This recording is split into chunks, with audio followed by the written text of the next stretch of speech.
राम राम भाई गोटे पुओ जदि एते खुशी रे सजबाज होई कुआडे जाउछु बोले आपण माने भाबुछंती तार दीटा रीजन थाए। गोटे रीजन होउछ आइदर से ता गर्लफ्रेंड को देखा करे जाई थाए नहले से बहुत दिन पर घर को जाई थाए। जेहेतु बहुत दिन होला घर को जाइने आ एमिति रे देहटा भी टिके भलो नाही देन सेठू मु चली गली घर को जिया आ बाटर रे तेल टांकी को फुल करी आ निजको ब्लॉगर होबार परिचय देई आमे हमर छोटा से जर्नी को एन्जॉय करूथुलु। आ अधिक मजा एथि पई लागुथला कि काहे कि ना आमे अंशुबा रोड देई स्कूटी रे ता भी पुनी इवनिंग टाइम रे आसुथलु। भाई सीरियसली बाटर एते सुंदर सुंदर लोकेशन देखि मन शांति तो हो जाउथला।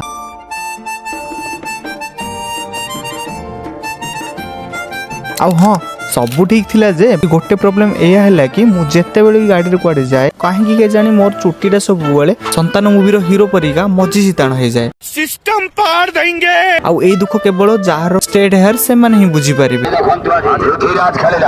बाटर फ्रेश फ्रेश पन्नी परिबा आउ मीठा मका नै कि भी आसुथलु। देन सेठी तेगिरिया छकरे गोटे टिफिन दुकान रे ते गहली देखी आमे माने रहि गलु टिफिन करिया पई। भाई लिटरली जहा को पछ भाई को खाइबा तो पूरा जबरदस्त लागु।